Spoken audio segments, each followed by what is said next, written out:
జ్యోతిష శాస్త్రం ప్రకారం 2025వ సంవత్సరం ఫిబ్రవరి 25వ తేదీ మంగళవారం రోజున వృశ్చిక రాశి వారు ఎటువంటి శుభ అశుభ ఫలితాలను పొందుతారో తెలుసుకోవాలంటే ఈ వీడియోని స్కిప్ చేయకుండా పూర్తిగా చూడండి.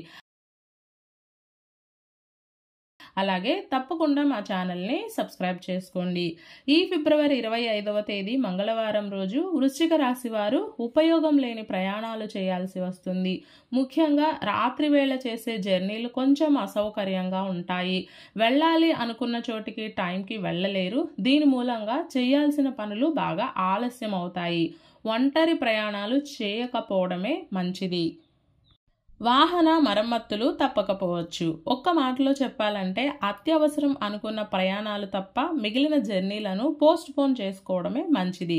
ఈరోజు వృశ్చిక రాశి వారికి కష్టం ఎక్కువగా ఉంటుంది, శ్రమ అధికంగా ఉంటుంది. చేసే కష్టానికి శ్రమకు తగిన ప్రతిఫలం కూడా లభించదు. ప్రపంచం మిమ్మల్ని గుర్తించకపోవచ్చు. అలాగని మీరు బాధపడాల్సిన పని లేదు. సమయం బాగున్నప్పుడు అన్నీ అవే సర్దుకుంటాయి. కాబట్టి మౌనంగా ఉండండి, ప్రశాంతంగా ఉండండి, అలాగే ధైర్యంగా అడుగులు వేయండి. అంతా శుభమే కలుగుతుంది.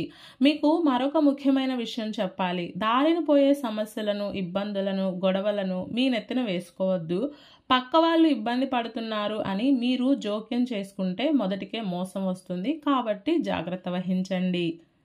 ఈ రోజు వృశ్చిక రాశి వారికి కుటుంబ సభ్యులతోటి చిట్టి పొట్టి తగాదాలు చోటు చేసుకుంటాయి. ముఖ్యంగా జీవిత భాగస్వామితో మనస్పర్ధలు అధికమవుతాయి.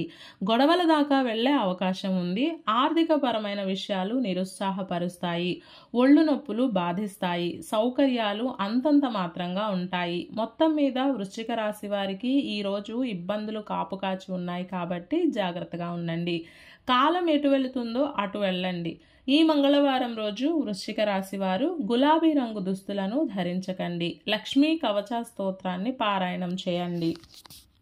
ఈ మంగళవారం రోజున ఉన్నటువంటి తిథి ద్వాదశి, నక్షత్రం ఉత్తరాషాఢ నక్షత్రం, రాహుకాలం మధ్యాహ్నం 3:30 నుండి 5 గంటల వరకు, యమగండం ఉదయం 9:30 నుండి 11 గంటల వరకు, సూర్యోదయం 6:50, సూర్యాస్తమయం 6:18, దుర్ముహూర్తం ఉదయం 9:08 నుండి 9:54 వరకు, అమృత ఘడియలు మధ్యాహ్నం 12:14 నుండి 1:48 వరకు.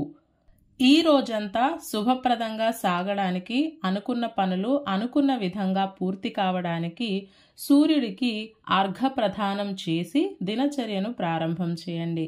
ఆదిత్య హృదయం కానీ హనుమాన్ చాలీసా కానీ పారాయణం చేస్తే కూడా చక్కటి శుభాలు కలుగుతాయి.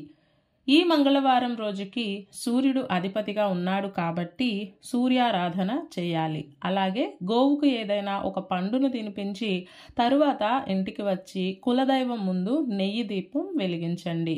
అదేవిధంగా ఏదైనా తియ్యటి ప్రసాదాన్ని నైవేద్యంగా పెట్టండి. ఇలా చేయడానికి వీలు కుదరకపోతే విష్ణు సహస్రనామ పారాయణం కానీ లేదా లలితా సహస్రనామ పారాయణం కానీ చేయండి. ఈ పూజా విధానాన్ని ఆచరించిన వారికి ఉద్యోగం, అలాగే ఉద్యోగంలో ప్రగతి అందివస్తాయి. ఈ మంగళవారం రోజు మనమంతా ఓం నమో సూర్యదేవాయ అనే మంత్రాన్ని పదే పదే జపిస్తూ ఉండాలి. ఇలాంటి సమాచారం ప్రతిరోజు మీకు వీడియో రూపంలో అందాలంటే వెంటనే మా ఛానల్ని సబ్స్క్రైబ్ చేయండి.